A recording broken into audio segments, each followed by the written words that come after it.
What's good? What's good? What's good? What's good? Today I preached on the woman with the issue of blood. Oh, It nice. was titled "The Gift of Desperation," Mm. and I talked about like near the end. I touched on the concept of like in recovery, people who want transformation. You know what I'm saying? They recognize that you're not really ready for it until you're desperate.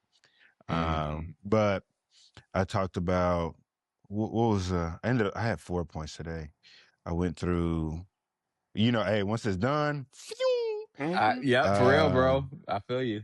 good morning. Oh, I start off with New Year's resolutions. Sometimes when we try to make things better, they get worse. Sometimes because we fail, but sometimes because we succeed.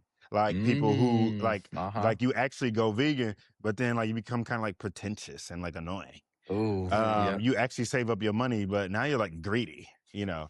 Sometimes things get worse because we fail and we don't do better. Sometimes they fail because we do. Wow. The woman in the crowd, she tried everything. And I talked a lot about the crowd. And it's like sometimes we get in the way of people on their way to healing. We Mm. get in their way. Wow. Either because what stands out to me most about that story is that all these people are touching Jesus and only the woman is healed. Like there is no account of anything happening to anybody else except Mm. the woman with the Uh-huh. issue of blood fighting through the crowd to get to him. And so I kind of went in on like, we are the crowd. Sometimes we're rubbing shoulders with Jesus. We're in this room praising God, Mm. reading the scripture, saying all the right prayers, but nothing's changing about us. Oh. We're not being transformed. Nothing's happening. And the difference between the people who were healed and the woman was she was desperate and she had faith. She was ready for something different. And so Mm. when I preach, I tend to have these little 3-line refrains where the first two lines are the same. Mm. The last one is different. And this time it was, I'm desperate for different. I'm desperate for different. The difference Mm. is desperation. Oh. And so that was kind of like the thing, just the crowd, the woman. And then, well, I guess I will say this part, because this part hit me in my study. And I was like, yo, because I've been listening to Mark. So Mark did my thing this year is Mark. I'm Uh-huh. reading Mark over and over and over again. Right. And Mark chapter 5, 25 through 34 is the story of the woman with the issue of blood. Before that, there is no record of anybody else trying that, touching the hem of his garment and being healed.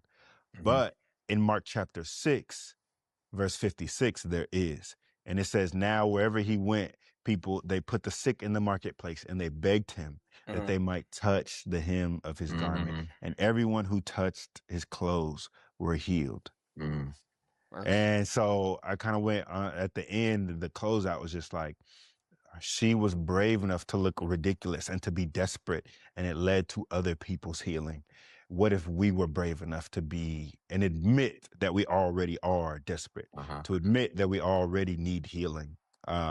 What can we do for our families? If we showed them, tried with these doctors for 12 years, I spent all my money, and it didn't work. But when I got to Jesus, and like what that could do. Now people are racing towards Jesus, just trying to touch his Mm. hem. Nobody did that before. But when she was brave enough to do it, all these people get healing. And I just love that. Like that's the part That's that hit me fire. in my study the most. And it just led to the rest of it for the church. So Bro, that's a fire definition of faith. Those desperate to see something different or desperate to, well, yeah. how'd you word it? Desperate, but you're wanting something different to happen, Yeah. right? And one of the questions I posed to the church is, are we desperate enough to try Jesus? Uh, God mm, never, like we look down at people when they say they're desperate. God never uh-huh. does. There's not a Yeah. single time in scripture where somebody's desperate for God and he's Mm, like, yuck. uh-huh. Yeah. Anytime somebody is desperate for God, he rewards them every Mm, single time that's what yeah. they need. Um, and I want to make sure that I feel like I came into this new year, like on that tip. And I never want to lose that. I never Mm, want to stop and get in like, when I get anxious, I start coming up with all these ideas myself on how I need to fix stuff. yeah. I never want to, I never want to get back into that. I always want to sit with, God's been telling me, go to bed early. Staying up late is not going to fix your problems. It's Mhm. not, no matter how much social media you scroll, it won't be enough. I can binge watch all the series. I'm still not gonna be happy. Uh-huh. God said go to bed. Like, you know what I mean? Yeah. Yes. That's Like, a and word that, right there. Go to Yeah. bed. hey, what? That reminds me My of, father told me to go to bed. hey, it's bedtime. Hey, that's It's the next sermon. bedtime. It's Lights out. Ooh, bedtime. Listen. ooh, That's lights out. Come on. Man. like ooh, that's funny. I need That's the light. fire. I need the light. Lights out. Like I don't know. Come on. The lighter way. Outro. Cue the outro. Remember when that was like the popular thing to do? Like Uh-huh. everybody was like, cue the outro. Uh-huh. Like whatever. But anyways, yeah, that was the word for today, man. It hit me real Nice. good, and I think the church responded well to it. Yeah. They seemed really receptive, and yeah, man. So it was good. It You're was gonna be good. preaching for Mark all year, probably. Mhm. I know, right? That's Which what I is was thinking. I think a beautiful thing if Really, you're wherever listening I to it. can. Yeah, like Yeah. one of the the beautiful what I love about it is I internalize it so much. Last Sunday, there was no high school teachers, so they were like, "Can you teach the high school class?" And I was like, "Bet." I just turned to a spot in Mark and was like, "Ooh." And I've already been meditating on it. And Yeah. Mhm. because I've been a teacher, I have like a good framework of like, if the objective is this to get this concept, I have a decent idea of how to scaffold and start those asking questions. And Mm. so I was just like, matter of fact, I did a precursor to the sermon and I was just like, man, has there ever been a time you've just been like really wanted something and felt like desperate for it? Let's talk about that. Mm. Mhm. And Mm. so it was cool. Like, and I had all these other questions as we went through the text, and it was like so easy because I'm reading Mm. Mark all the time. So Yeah. wherever I can, I'm definitely gonna be in Mark. If That's what's if up, somebody bro. just gives me like a theme, I'll bet Mark chapter 6. Uh-huh. So, family, Mark chapter 3. Who is my family? But the ones who obey God. Come on. That easy. So, but yeah, man. What about y'all? What's been moving y'all lately? Mm. Mhm. I just finished a book called The Cloud of Unknowing. Mm, And it's like a book written by an anonymous guy. We don't know who wrote it, but it was written, let's say 500 years ago, something like that. But it's just like different, like short excerpts about just the mystery that God is. He calls God the cloud of the being past the cloud of unknowing. So it's like Mhm. it's a the cloud, but like being God past the God is cloud of beyond unknown. the. So we Mm, have this cloud of unknowing, but God is beyond that. So Yeah. he's just talking about kind of what it's like to walk in faith, but to have so much mystery, right? And yeah, to kind of live with that mystery. So that's what the devotionals are about. It's like it's like 70 like very short little things to read. And I finished that over the last week or so. And that's been real good. Just give me things to think about to deepen my trust, I think, and to let yeah, go. That's kind of the it was like there was a metronome in that book, man.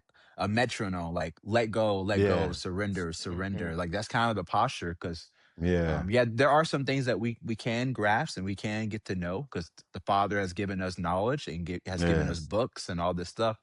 But there's always going to be something like that we don't Beyond. know Yeah. beyond. So that's the cloud of Yeah. unknowing. So it's accepting what we do know, but also learning to accept what we don't know, and Mm-hmm.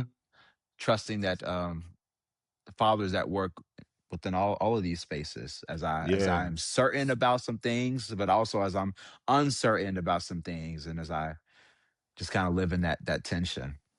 Mhm. Yeah. That's what I've It been on this week. How do you live in uh that tension? Yeah. No, yeah. I'm asking. Yeah, what Are do you you do? asking, Yeah. Yeah, bro? spiritual director, Bro, man. it's a daily thing. I mean, it's not, it's I don't have the Bro, you don't recipe got the to code, I don't bro. have the recipe or the code to living in the tension. No, I was writing I I was do writing know it that down. I Yeah. do know I do know that I want to keep acknowledging that it is attention to begin with. That's good, Wes. I want to acknowledge that this is attention. I'm a human That's being. good, Wes. As long as I'm human, there's gonna be some things that I know and some things that I don't know. And as long as God Yeah. is God, and God is always gonna be God, as long as the Father is always I the know what you mean, Father, though. me as the child, I'm always gonna be like, you know, why I gotta do this? You know, why I gotta go to bed early? You know what I mean? The Right. child asking the questions. You know what I mean? So Mm-hmm. I think I'm always gonna deal with that. But I think it's helpful Mm. for me to know that like this is just the case, and this is Yeah. how my father has ordered things to be, and like I can still rest in that. I can trust that I'm being held even as I deal with the tension. I'm being held. It's like I don't have to deal with it all by myself. Like I think this is part I'm of the being good held. news. I'm being held. I'm being held. Bro, you know, we've been I talking don't about have to hold it sermons, all so together. that's I don't Yeah. have to hold yeah. it all together because I'm being held. Mm. Come That's on. good. That's Yeah, he's good. spitting. That reminds me, bro. That reminds me so much of like I was meditating on Jesus' final sayings on the cross, and they were moving me for a while. Mm, And it actually led to a sermon. What was he holds me, he holds me, he holds me mm, over. No, he Mm. mm, holds me over, he holds me over, he holds me. That was the refrain for that one, right? mm. And I started off with like Israelites and everything through the desert being provided Uh-huh. for, and then ended with like Jesus on the cross, because we always think of when he says, my God, why have you forsaken me? We're like, oh, like, I get the theological implications of a literal reading if Yeah. we do not know the rabbinic tradition of quoting a part of a psalm to reference the whole thing, Mm. right? Like, which Uh-huh. was a common practice Teach, for teach, teach. rabbis. Yeah, Come on. it was a common practice for rabbis to do. Like, you say a Yeah. part Mm. of a psalm so that somebody knows, like, oh, to remember the entire thing. Uh-huh. Because they, Jewish men had like the whole First Testament memorized, at least most of it, right? Especially if they were rabbis and teachers. And Mhm, so Jesus is saying, my God, why have you forsaken me? And the rest of that psalm's about victory. But my big point is, mhm. I don't believe in like the theological conclusion of the literal reading to say God literally rejected him. That's Mm. not I'm not convinced by that, Uh-huh. because Jesus ends his last final saying on the cross. The final saying on the cross is, Father, into your hands I I commit my commit my spirit. spirit. Uh-huh. Mm-hmm. So it was like, he holds me over, he holds me over, he holds me. Come The on. reason we can even face the cross. And like Yeah. that's what that made me think of, is like, when we think we have to hold it all together, it makes sense that we feel lost and Yeah. don't know what we're doing. We're But not when we meant feel to. held, what changes? Come If on. you Yeah. remember, you're being held, not Come on. holding. Yeah. We get to behold instead of hold. We get to behold Ooh. and be held. We don't have Behold to the hold it. lamb. Behold the lamb. Ooh. Come Worthy on. is ain't that what they be Yeah, saying? yeah. Worthy is Uh-huh. the lamb. Uh-huh. Bro, Yeah. then I thought of that song. You ever heard the song? He touched me. Oh, he touched me. You heard the song? Mm-mm. I don't know if I know Well, that one. I think that's a problematic I song, don't want to first of sing all. that one, respectfully. But I was gonna remix it. He holds me. Oh, he holds Yeah. me. But I don't know. That sounds a little sus too. In Yeah. that context, comparing it to he Well, touched me. Mercy. one of the things, and I don't know if this is what you're getting at, Wes, but when I preached this sermon a few years ago about, man, what was it about? Jesus touching and healing, um, Mm, healing folks, and I talked Yeah. about I want to be mindful of, Ooh, Lord. touch isn't safe for everybody, but the way that Jesus Right. does it, he comes with that safe and affirming touch. Almost like, I know we've talked about this in different ways, like that church mother or that auntie at church, or just like that you get that hug and they squeeze you and you know that you are safe in that. Ooh. And it is mm, in the way, Yeah. uh-huh. because God loves us as a father and a mother, that when You're right. Jesus comes to us with that touch, it is almost that, um not necessarily just feminine, but that more caring touch that he Mm, comes in Yeah. that's safe. And I think that goes with the holistic kind of work of God and what Jesus has done and is doing for us. But mm, there was a song, actually, what y'all were saying.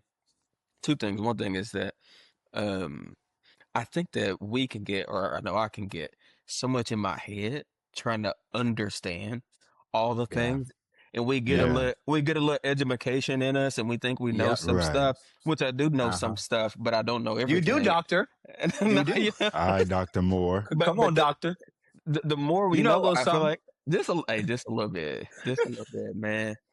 Um, but to know, like, we also we gotta trust, and part of faith is just trusting, Yeah. feeling that thing. And so on the way to Yeah. Mhm. church this morning, my wife, she sings on the worship team, and I was asking her what are they singing, Come on. and she said there was this one song, and it's just one line, and it was like, "He will carry you through." I believe that was it. I said, I ain't never heard of that. Yes. It's whatever. And we get to church and we're singing that, man, and it just is just a refrain. We're just over and over, the worship leader is gonna go off and he's ad-libbing and everything, but the he will carry you through. And there's just something about, I don't know, like, logically 1 plus 1 equals it. Like, I don't know all the things of Right. how he's doing it. But what I do know is that I'm here and he has carried me through thus far, Uh-huh. and he will continue to carry me through. And Yeah. I think that that's part of the mystery. I think that's more Uh-huh. than Yeah. what words and systematic theologies can tell us. And Come on. um, man, and I, Yeah. I love kind of being in that space and being reminded of that, and seeing, and for me, seeing men cry and weep a little bit, black men cry and Mhm. weep, Yeah. and me feeling it as well, and everybody. There's just a what the kids say, that's just a vibe, man. I would say that's Yeah. just the Yeah. spirit. And Yeah. so, yeah, that's what kind of came up for me when you were saying that. Mm. You know That's something. good. You know somebody. I know a somebody that made me somebody. Praise God. Come on. Oh, yes. His When name I is was a Jesus. nobody. Right. There we Well, go. When I was a nobody, I met somebody. Wait, no, it's like a whole thing. I forget. Oh, yes. So I can tell everybody. Right. Oh yeah, I know what you're talking about. Yeah. Yeah, I saw this. I saw that on somebody's YouTube description the other day. A nobody Uh-huh. trying to tell everybody about but somebody, something somebody like There we that. go. who Yeah, can yep. change your soul, your life, or something like that. Yeah, yeah. Uh-huh. Mm. But you have one too, Mm. Wesley. What was yours? Is nobodyness or Oh yeah, okay, somebodyness? yeah. Mine is Come on. somebody, nobody, everybody. So the Father tells me that I'm somebody. The Son invites me to become nobody in service to the world. And the Spirit connects me relationally to everybody. Everybody. Mm. Yeah, because Yeah. that's been a big theme of some of your stuff you've been sharing lately, ain't it? Yeah, that's kind of what I've been thinking about. Yeah, a lot. Nobodyness and somebodyness and everybodyness a little bit. Yeah. A lot more can be said about all that. Well, say That's it to what's us up. then. What you got? Right. Yeah. What Man, else? You said a lot could be said and then well, said nothing. let me Like, let me just say something about like I think all of us are always trying to work at being somebody. I think we live in a society where you have to be somebody hmm to eat. Isn't Hmm. that right. crazy? You got to Yeah. be Right. somebody to eat. Because I mean, you got to make a living, and it's kind of sad to think that you got to make a living to be alive. You know, I Hmm. kind of wish that Wow. it when the case that you had to make a living to be alive. So Wow. you gotta. We live in this system where you have to be somebody, and so we're always working towards being somebody. But the thing is, Right. the Father, our Creator, has always said from the birth we have already been somebody. Mm. Mm. We are a child of the Father, and we from our inception we've been somebody. So Yeah. that's something I have to trust in. I got to lean on because the world's going to keep telling me that I got to keep moving towards something that I already have. You know what I mean? So I think that's something I got to The receive world's gonna tell first. me I have to keep moving to something that I already have. Yeah, I Yeah. mean, I Dang. already have a somebodyness. Like the Right. Father calls me somebody, but the world is like, nah, nah, you gotta. Right. And then the son, even though the Father said he was somebody, he was willing to become nobody in service to the world. I mean, this is what we see in the Right. incarnation. This is what we see in Jesus. Like I think of Philippians chapter 2.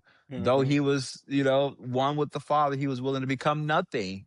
And I think that's the Yeah. invitation that we have to recognize that we are somebody and we are a child, but we're also willing to be some or to be nobody for somebody else. You with me? Yeah. To Hmm. be Yeah. Yeah. nobody for Yeah. somebody else. So I'm willing to Are be we a with you, nobody. Doc? Yeah, we following. I'm willing to be a nobody for my wife, to shut up, to Yeah. listen, to serve, to love, to do all I can. Right. Be a nobody to the people that I work with. You know what I mean? Be a nobody to my family. Service. I'm talking about washing feet, Hmm. metaphorically and then to everybody. Come on. He had to clarify. He was like, Yeah. And It's as some of a like, y'all dirty. yeah, literal y'all reading of dirty. the text. Come on. Hey, you know what I thought? I think about this often. I think like a washing of the feet for the black community is like, I mean, there's a lot of different ways we can say that, but I Yeah. think for black men in particular, it is cutting our hair. I Mm. think that is an equivalent. Like a haircut is so important in the black community. Oh, I Yeah. see what you're Yeah, talking yeah. You about. see what I mean? Like a Yeah. So common courtesy that is a yeah, sign and representation of surrendering to yeah, somebody else. Oh yeah. yeah. So like that, it's so important. And like somebody cutting your hair, like that's like a sacred thing, Mm-hmm. because Right. you messing up, my hairline gonna be up here. You feel me? So And even the most foolish barbers be having like these insights that's like, okay. Now they might go yeah, and say something reckless right after that, you know what I'm yeah, saying? And it's Immediately. right, yeah, Yeah. immediately after. Yeah. But yeah, then even with that, I think there's something about being in a position of constantly metaphorically washing feet but through cutting hair yeah. Come where on. between the people they encounter and just the act of service they're doing of like doing this in the vision of somebody else to make sure somebody else looks clean. Mm-hmm. Yes, come You on. feel me? Looks You know what I'm clean. saying? Come on, bro. You see, you know what I'm saying? It just I think that does something formationally for sure. Yeah. For sure. And to be able to just give that somebody, and there's nothing better than getting a good barber too. Like sometimes it's hard Mm-hmm. to find a good barber. Y'all Mm-hmm. with me? Oh It's yes. hard to find a Bro, good barber. You get that good barber, it's like, ooh, I think the perfect example of that is like my barber in Dallas. He was crazy. He was the local weed man. He mm, Yep. had like, but it was always kids in and out of his office or not mm, like the shop, like that knew like he had him. Like Mm-hmm. mm, candy, like money, they need a few dollars. mm, They knew he was a safe place. And there were mm, like single moms bringing their kids to him for years. One of my mm, students, like we had that mutual connection. He was like, I was like, ah, I came back to class one day. I was like, oh yeah, nah, my barbecue got me right. Because my students was like, Mr. You clean, Mr. You clean. I was like, yeah, my barbecue got me right. He was like, Q, he over there off what's the name? And I was like, yeah. He Yeah. was like, that's my barber. His mom does the short version is she ain't got a lot financially. mm. And Q's been giving her a discount for like 10 years Wow. to Mm. and taking care of her son. You know what I'm saying? Just being cool. And and so like, yeah, like he got some misogynistic takes, you know what I'm saying? Yeah. And it's and that reflect some of his upbringing in a traumatic neighborhood, a neighborhood Mm, riddled with poverty and trauma. yeah. But on top of that, he's also still really insightful, dude's funny, and like the whole neighborhood knows that's a safe place. Mm-hmm. And there's a vulnerability to that too, bro. Like that same thing with like washing feet. Like, I mean, I don't want nobody looking at my feet, right? There's a vulnerability to it, right? Yeah. And I Mm-hmm. need to know more about the cultural significance of like that act. But I think there's some translation to us too, because I mean, I'm trusting somebody with my hair. It's Bro, vulnerable, you know what I what? mean? I'm in a vulnerable position. Like I said, I want to look clean, Hmm. So there's something there. And I'll just have to sit there and let it happen to me. Let it Let it happen. happen. Yeah. Come on. Because And what did whatever Peter say? happens, What did Peter Bro, say? what he No, said. what he no, taught. no, I don't want. No, don't wash my feet. Nah, Right. no, no, no, no. I don't want it. He said, Yeah. if you ain't, he said, you're not going to be clean if I don't. He said, well, Lord, Oh, wash me wash Yeah, my yeah, whole yeah. body. all over. Yeah. Mercy. Man. Mercy. But there is something about the barbershop or about, just that's part of the village in our community that we feel safe and affirmed, um, to be us. So I think traditionally, like we know Yeah. that the black church, the barbershop, are the only Hmm. black places, which are the Yeah. beauty salon. All of Mhm. those have been those places where you have the dignity. And okay, Right. I don't know who's saying this song. Y'all gonna have to help me out. Um, Hair did, nails done. You fancy, huh? Everything did Drake Okay, fancy. Yep. okay. Oh, you You know, fancy, huh? Oh, you fancy? Come on. That's a good album. you know. But Hey, it he is felt that that for that real. that Yep, di- West he that did. Fancy. dignity Yeah. Yeah. is it's affirming, and you can also lay some stuff down. as well. Mhm. So, Oh yeah. I think that's helpful to Now, have that. that's line in that song, he said, "We go to dinner, you don't even look at me to pay." He was tripping with that. He he was tripping with that. So he want his girl to pay? Come on, bro. He's saying he got girls with money. Man, That's like a funny. That's like one of those rich people flexes that has Yeah, always been confusing to me. It's like, yeah. I mean, sure, but like, yeah. But it is very Proverbs 31. You know, it is scriptural. You know, Proverbs 31. She's a businesswoman, so part of me wants to be like, all right, but then another part of me is like, well, I mean, if she my wife, that's something but it different. do sound lame, hmm If she my wife, That's- but we on a date, man, right? I'm gonna try to get it every They're time basically if I just trying to can. convince everybody they're not tricky. Yeah, that's all. Yeah. Oh yeah. That's all. I'm with you, but I don't Yeah. know, man. If like I'm on a date or a couple dates and I know she balling, like listen, Ooh. my wallet's in the car, like or something. Bro, Like hey, I'm putting the apron on. What you talking about? Finally, brothers and sisters, whatever is true, whatever is noble, whatever is right, whatever is pure, Whatever is lovely, whatever is admirable, if anything is excellent or praiseworthy, think about such things. whatever you have learned or received or heard from me or seen in me, put it to practice, and the God of peace will be with you.